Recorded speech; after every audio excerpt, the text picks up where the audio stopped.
Hay que intentar visualizarlo. A ver, es un fiordo tranquilo en Alaska, una tarde de julio de 1958.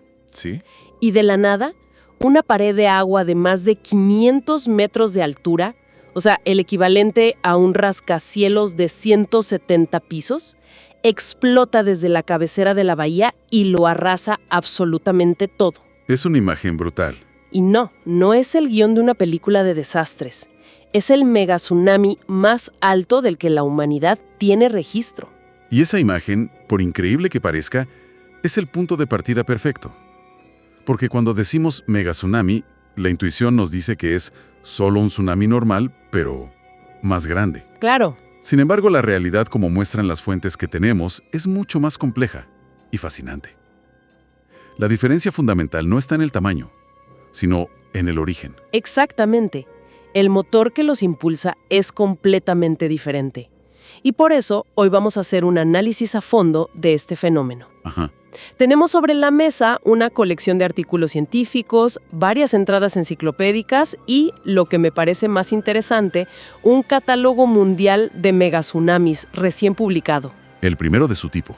La misión es entender qué son realmente, qué los provoca, revivir los eventos históricos más impactantes y, sobre todo, descifrar cuál es el riesgo real para nosotros hoy en día. Pues empecemos por esa distinción porque es crucial. Los tsunamis que forman parte de nuestro imaginario colectivo. Como el de Japón en 2011, por ejemplo. Ese mismo. O el del Océano Índico en 2004. Son generados por actividad sísmica submarina. O sea, el movimiento de las placas tectónicas en el fondo del mar levanta o hunde una columna de agua inmensa. Ok. Un megatsunami, en cambio, es provocado por un evento súbito y violento que desplaza una cantidad gigantesca de agua de golpe. Es menos una ola y más una salpicadura de proporciones cósmicas. Una salpicadura. Me gusta ese concepto. Piensa en la ladera de una montaña entera cayendo a un lago, el colapso de un volcán o, en el extremo, el impacto de un asteroide. La causa lo es todo. De acuerdo. Vamos a desglosar eso, porque el concepto de salpicadura me parece clave. ¿Qué es lo que hace que un tsunami sea mega? Leyendo las fuentes entendí que un tsunami convencional es una ola de longitud de onda muy, muy larga. En mar abierto un barco podría pasar por encima sin notarla. Casi imperceptible, sí. Pero al acercarse a la costa, esa energía se comprime y la ola crece hasta alcanzar, en casos extremos, 20 o 30 metros. Exacto. Un megatsunami, en cambio, nace ya con una altura inicial demencial. Es una ola de energía bruta con un poder destructivo increíble, pero que por su propia naturaleza tiende a ser un fenómeno más localizado, ¿no? Precisamente. Y aunque el término megatsunami ha sido más bien informal como mediático durante años, la ciencia está empezando a poner orden. Ajá. Para eso sirve una de nuestras fuentes principales, el nuevo Catálogo Global de Megatsunamis Históricos, o GHM-CICAT. Piensa en él como el primer gran censo mundial de estas olas gigantes. Un esfuerzo por recopilar y verificar todo evento conocido. Este catálogo propone un umbral para la clasificación, una altura de ola de 35 metros.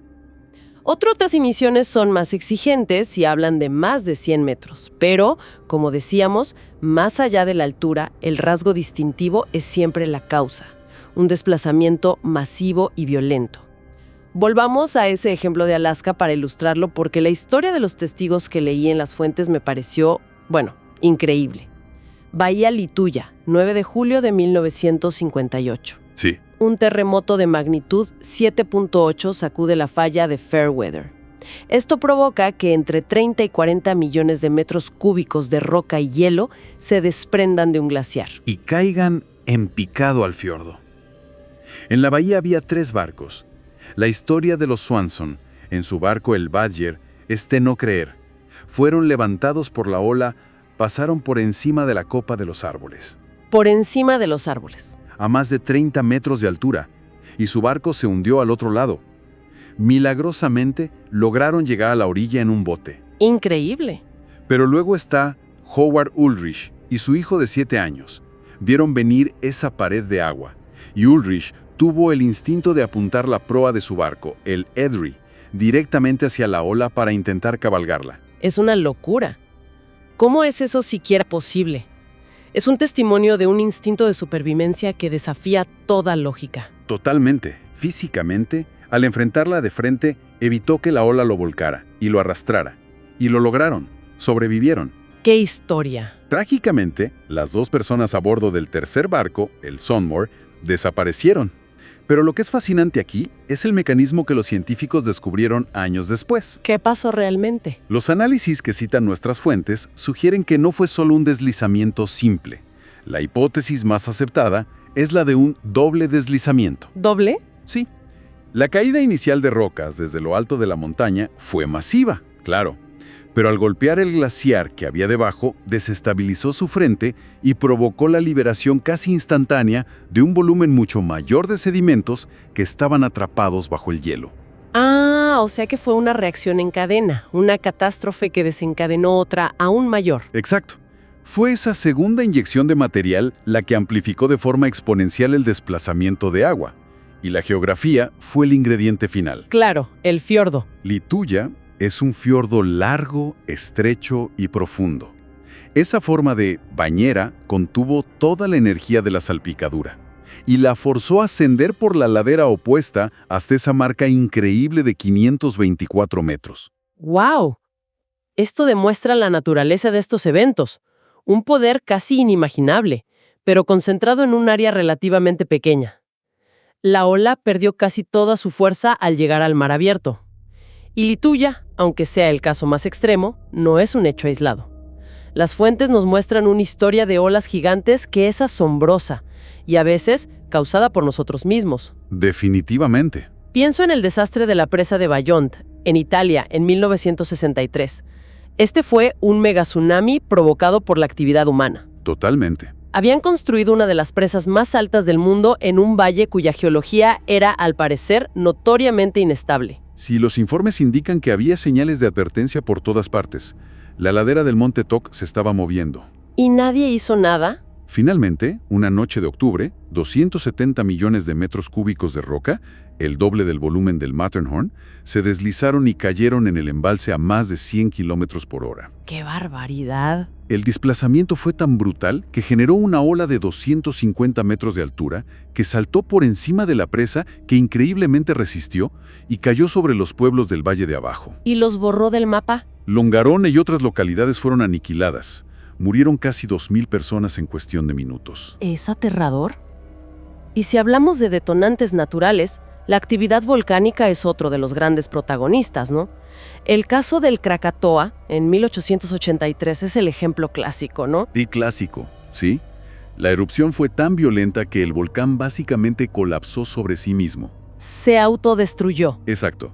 Y eso generó olas de más de 40 metros que devastaron las costas de Java y Sumatra. Mataron a más de 36.000 personas. Y hay un ejemplo más reciente que también se menciona, la erupción del monte Santa Elena en Estados Unidos, en 1980. Ah, sí. El colapso del flanco norte del volcán provocó el mayor deslizamiento de tierra registrado en la historia. El más grande registrado. Parte de ese material cayó en el cercano lago Spirit, creando una ola de 260 metros que barrió la ladera opuesta, arrancando un bosque entero de raíz. Impresionante. La relación entre la inestabilidad de los grandes volcanes y la generación de estas olas es muy directa y muy poderosa. Si conectamos todo esto, ¿qué nos dice el panorama general? ¿Qué patrones emergen de este nuevo catálogo del GHMC-CAT? Pues los hallazgos son muy reveladores. El 70% de los 40 megatsunamis históricos que están bien documentados fueron causados por deslizamientos de tierra. Es, con diferencia, el gatillo más común. Ok, o sea, la tierra que cae al agua. Ese es el principal detonante. Y el catálogo también muestra una concentración geográfica muy clara. Las zonas con costas montañosas escarpadas y la presencia de glaciares, como Alaska, la Columbia Británica en Canadá, Noruega. Son los puntos calientes. Y esto tiene todo el sentido del mundo. Claro, tienes la pendiente y el hielo derritiéndose. Tienes la geología inclinada y, cada vez más, los efectos del cambio climático. El retroceso de los glaciares elimina el contrafuerte de hielo que sostenía esas laderas, dejándolas mucho más inestables. Y esa idea de la inestabilidad a escala masiva no es nueva.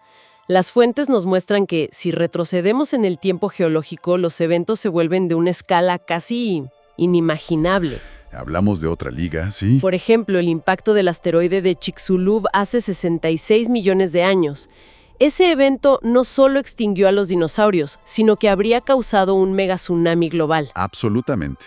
Los modelos hablan de una ola inicial de más de 100 metros. ¡100 metros! Y algunos sugieren que si el impacto hubiera sido un océano profundo, podría haber alcanzado varios kilómetros de altura. Es que no me lo puedo ni imaginar. Y no necesitamos irnos a los asteroides. La evidencia geológica que se menciona en los artículos es contundente. ¿Cómo cuál? En lugares como las Islas Canarias o Hawái, se han encontrado depósitos marinos a cientos de metros sobre el nivel del mar actual. ¿Y eso qué significa? Pues la única explicación plausible es que antiguos colapsos de los flancos de estos volcanes isla generaron megatsunamis que inundaron sus propias costas en el pasado remoto.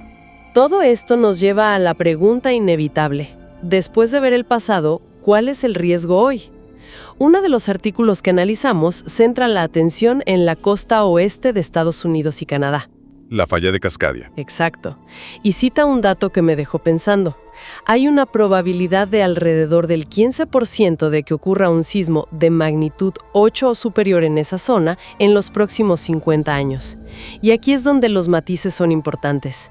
El riesgo de un megatsunami en Cascadia no viene directamente del terremoto. Ah, ¿no? El sismo, al ser una falla de subducción, generaría sin duda un tsunami muy grande y peligroso, pero de tipo convencional. Ok, un tsunami normal. La verdadera preocupación, según los modelos citados, es un efecto secundario, que un terremoto de esa magnitud desencadene gigantescos deslizamientos de tierra submarinos en los cañones y fiordos de la región. Volvemos a los deslizamientos. Exacto. Esos deslizamientos son los que podrían generar olas localizadas de hasta 300 metros que según las simulaciones podrían impactar áreas densamente pobladas como Seattle y Portland. ¿Y con cuánto tiempo de aviso? Con un tiempo de reacción de minutos, no de horas. Mientras leía esto, no podía dejar de pensar en algo que aparece en las noticias cada cierto tiempo, casi como una leyenda urbana del apocalipsis. El volcán Cumbre Vieja en La Palma. El famoso Cumbre Vieja. En las Islas Canarias. La idea de que su flanco podría colapsar y generar una ola que cruce todo el Atlántico y arrase la costa este de Estados Unidos. ¿Es aterrador? Sí. Pero las fuentes que tenemos aquí parecen, cuestionar eso bastante fuerte, ¿no? Planteas una pregunta importantísima sobre cómo evoluciona la ciencia. Esa teoría inicial, de hace un par de décadas, fue muy popular y mediática. Súper alarmista. Era simple y alarmista. Sin embargo, las fuentes que estamos revisando indican claramente que investigaciones mucho más recientes, con modelos informáticos infinitamente más sofisticados, consideran esa idea defectuosa y exagerada. ¿O sea que no va a pasar? El consenso científico actual es que un colapso del flanco del Cumbre Vieja es mucho más probable que ocurra en una serie de eventos más pequeños, escalonados. A lo largo de mucho tiempo. A lo largo de siglos o milenios, no en un único deslizamiento catastrófico. Por lo tanto, un megatsunami generado allí sería una amenaza gravísima, pero local, para las propias islas. Para las Canarias. Claro, la ola se atenuaría de forma muy significativa al cruzar el océano, perdiendo energía y llegando a las costas americanas en el peor de los casos con la fuerza de un tsunami normal. Es un ejemplo perfecto de cómo el conocimiento científico se refina y se autocorrige. Totalmente. De acuerdo. Entonces, si intento destilar todo esto, el gran aprendizaje para mí es que debemos reajustar nuestro miedo. Los megatsunamis son reales, son increíblemente poderosos. Sin duda. Pero el riesgo no es tanto una ola apocalíptica que recorre el mundo como en las películas. Son amenazas muy concentradas, casi quirúrgicas, en zonas geográficas específicas y vulnerables. Esa es la conclusión principal. Causadas por un evento masivo, principalmente un deslizamiento. Exacto. Pero justo cuando creemos que tenemos el lado geológico del problema más o menos acotado, las fuentes nos lanzan una bola curva final. Hay más. La existencia de los meteotsunamis. Espera, meteo de meteorología. ¿El clima puede causar un tsunami? No exactamente como una tormenta convencional, pero sí. Significa que una tormenta muy potente, en las condiciones adecuadas, podría generar una ola tan destructiva como la de un terremoto. A ver, son olas muy similares a los tsunamis, pero no las genera la geología, sino la atmósfera. Funcionan por un principio de resonancia. ¿Resonancia? Si una perturbación atmosférica, como un frente de tormenta o un cambio brusco de presión, viaja sobre el mar a la misma velocidad que las olas de agua de poca profundidad, Ok. puede transferir energía al océano de forma continua, amplificando una pequeña ola hasta convertirla en un muro de agua peligroso al llegar a la costa. Son más comunes de lo que se piensa, aunque rara vez alcanzan tamaños destructivos. Y aquí es donde todo se conecta de una forma alucinante. El ejemplo híbrido de la erupción del volcán Unga Tonga en 2022. Ahí se juntó todo. La explosión submarina fue tan brutal que generó un tsunami convencional por el desplazamiento de agua. Pero al mismo tiempo, La onda de choque atmosférica. esa onda de choque que le dio la vuelta al planeta varias veces generó un meteotsunami a escala global. Se registró en lugares tan lejanos como el Caribe. Precisamente. Unga Tonga fue un evento que rompió todos los moldes. Demostró que los sistemas de la Tierra, la geosfera, el océano y la atmósfera, están íntimamente conectados. Todo está conectado. Un solo evento pudo generar peligros costeros a través de dos mecanismos físicos completamente diferentes y simultáneos. Es un campo de estudio que está explotando ahora mismo. Al final, el miedo a una ola apocalíptica global es muy potente en la cultura popular, pero la realidad científica, como siempre, es mucho más compleja, matizada y, en cierto modo, más interesante. Mucho más. Los riesgos más grandes y probables provienen de una interacción de procesos geológicos y, como acabamos de ver, incluso atmosféricos, que tienen consecuencias devastadoras a nivel local. Y eso nos deja con una última reflexión. Si sabemos, gracias al catálogo y a los estudios, que la causa más común de los megatsunamis son los deslizamientos de tierra, Ajá. y que estos se concentran en zonas con glaciares y laderas inestables, la pregunta es inevitable. A medida que el cambio climático acelera el derretimiento de esos glaciares y desestabiliza las laderas de las montañas en estas regiones de alto riesgo en todo el mundo, desde los Alpes hasta los Andes y el Himalaya, estamos, sin saberlo, cargando el arma para futuros eventos como el de la Bahía Lituya.